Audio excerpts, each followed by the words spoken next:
देखिए, पिछले 2 दिनों से नोएडा में पूर्णतया शांति व्याप्त है।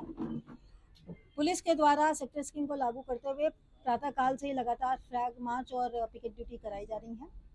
कल भी और आज भी नोएडा जनपद के समस्त औद्योगिक क्लस्टर्स की इकाइयां शांतिपूर्वक खुली और सभी श्रमिक जो हैं उन्होंने अलग अलग शिफ्टों में, कई जगहों पर 1 शिफ्ट, कई जगहों पर मैक्सिमम 2 शिफ्ट और कई जगहों पर 3 शिफ्टों में आके अपना काम करना प्रारंभ कर दिया है। उत्तर प्रदेश सरकार द्वारा हाई लेवल की कमेटी के रिकमेंडेशंस को स्वीकारते हुए सभी श्रमिक भाइयों के न्यूनतम वेतनमान में जो वृद्धि की गई थी उसको लेकर श्रमिकों में एक संतोष की भावना आ गई है।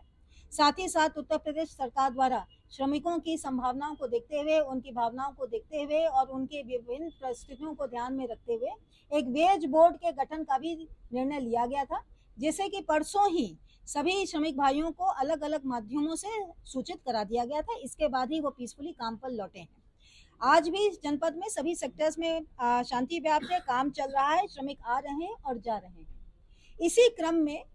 13 तारीख को जब कुछ हिंसक 2 जगहों पर हिंसक भीड़ ने बवाल करना चाहा था और पुलिस ने उसे नियंत्रण किया था, उस दौरान जब सारा बवाल शांत हो गया था तो उसके बाद दोपहर में 2 सोशल मीडिया हैंडल्स के द्वारा एक फॉल्स नैरेटिव तैयार करते हुए गलत तथ्यों को अपने हैंडल से ट्वीट किया गया था और उसके बाद उसको वायरल कराया गया था। मौके से ही वापस लौट रहे श्रमिकों के पुनः उत्तेजना में आने और उनके द्वारा पुलिस के साथ दोबारा से मोर्चा संभालने की दिशा में एक मजदूर के हाथ से ही इसकी जो सूचना प्राप्त होने पर इसको तत्काल वेरीफाई कराया गया था और उसमें पुलिस की गलत फायरिंग, पुलिस ने फायरिंग की और कुछ लोगों की मृत्यु हुई, ऐसे गलत तथ्य डालकर मजदूरों को उकसाने की दिशा में महत्वपूर्ण रोल अदा किया गया था। ऐसी दशा में इन 2 एक्स हैंडल्स के खिलाफ में थाना सेक्टर 20 में 2 मुकदमे 13 तारीख को ही लिखे गए थे और उसके बाद विवेचना को आगे बढ़ाया गया था। ट्विटर से आज प्राप्त डेटा के अनुसार जो उन्होंने अपने टेक्निकल डिटेल्स हमें उपलब्ध कराए हैं और उसकी एनालिसिस के उपरांत ये फैक्ट सामने आया है कि ये दोनों ही ट्विटर हैंडल्स @proud Indian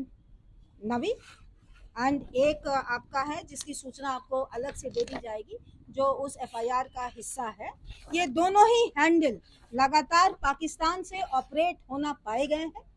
इनमें लगातार जो नेट की कनेक्टिविटी और आईपी एड्रेसेस हैं वो पाकिस्तान के हैं और इनके द्वारा समय समय पर वीपीएन का भी दुरुपयोग किया जाना पाया गया है। विवेचना आगे प्रचलित है, यदि आगे कोई तथ्य आते हैं तो आपको अवगत कराया जाएगा। आप सभी के माध्यम से मेरे पुनः गौतम बुद्ध नगर जनपद के सभी श्रमिक भाइयों से और जन सामान्य से निवेदन है कि किसी के भी उकसावे में, किसी के द्वारा अफवाह फैलाए जाने पर ध्यान न दें, तत्काल हमारे संज्ञान में लाएं। यह शांति प्रिय जिला रहा है और यहाँ पर उद्योग धंधों के साथ साथ आम सामान्य जनजीवन भी अच्छा फल और फलीभूत हुआ है। ऐसी दशा में इस जनपद की कानून व्यवस्था को बनाए रखने में हमारा सहयोग दें।